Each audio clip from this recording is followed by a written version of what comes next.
Most people can be manipulated, not because they're weak, not because they're naive, but because they have something that can be used against them, a need, a fear, a wound that never fully closed. Manipulators are not looking for the weakest person in the room. They are looking for the most unguarded one, the one whose needs are visible, the one who needs to be liked, to be right, to be chosen. But there is a type of person who stops them cold, not because they're aggressive, not because they're suspicious of everyone, but because they have done something most human beings spend their entire lives avoiding. They have looked directly into themselves, and they have made peace with what they found there. This is the hardest personality type to manipulate, and by the end of this video, you will know if you are one of them, or if you are becoming one.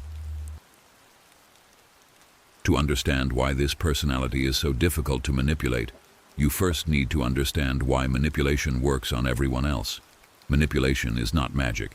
It is not a superpower. It is simply the exploitation of unmet needs.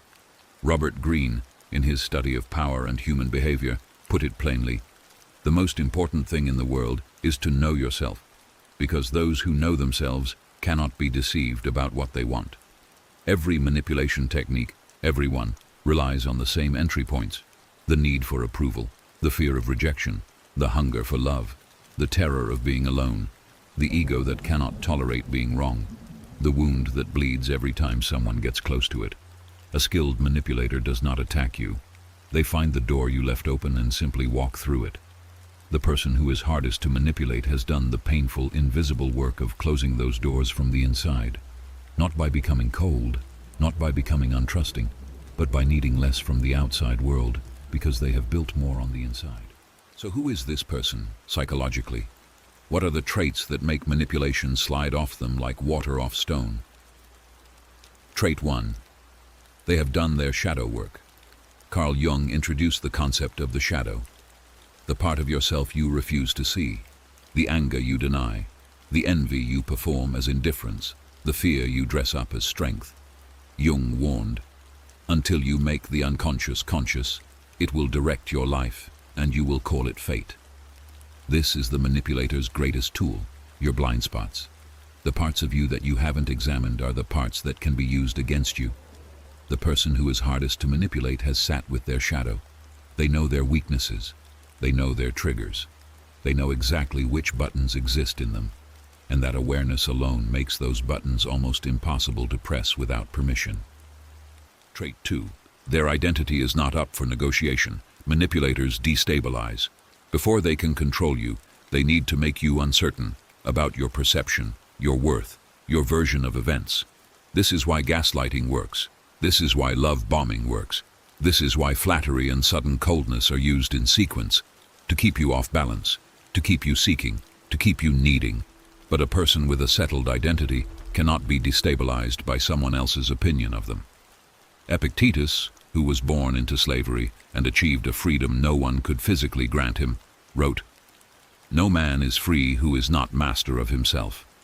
He did not mean control in the rigid sense.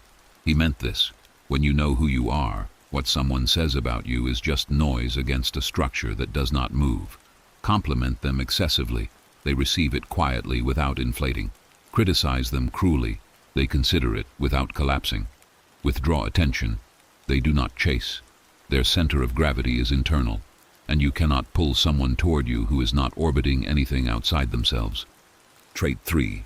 They are fluent in their own emotions. Here is something counterintuitive. The hardest people to manipulate are not people who suppress emotions.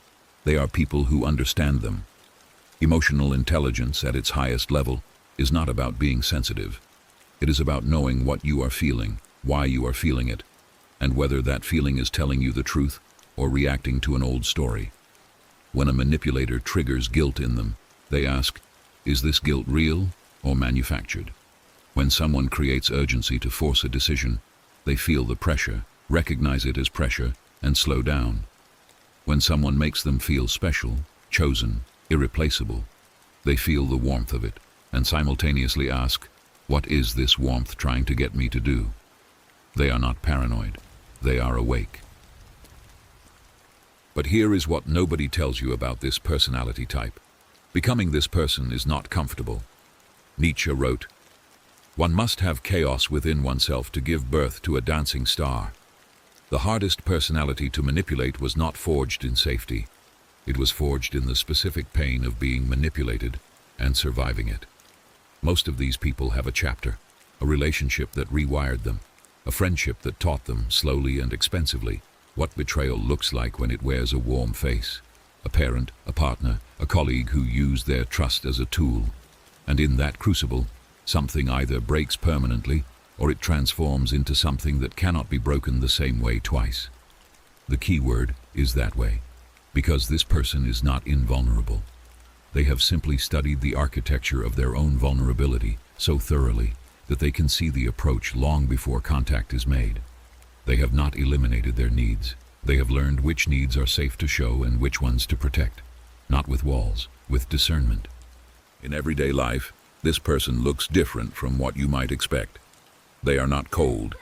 They are often warm, genuinely, deeply warm, because warmth from someone who needs nothing from you is one of the rarest things on earth. They are slow to commit, but absolute when they do. They don't give loyalty as a performance. They give it as a conclusion, after they have observed, considered, and decided. They don't argue to win. When someone tries to bait them into conflict, the manipulation attempt itself tells them everything they need to know about who they are dealing with, and they file that information quietly and adjust accordingly. They don't explain themselves to everyone. Epictetus again.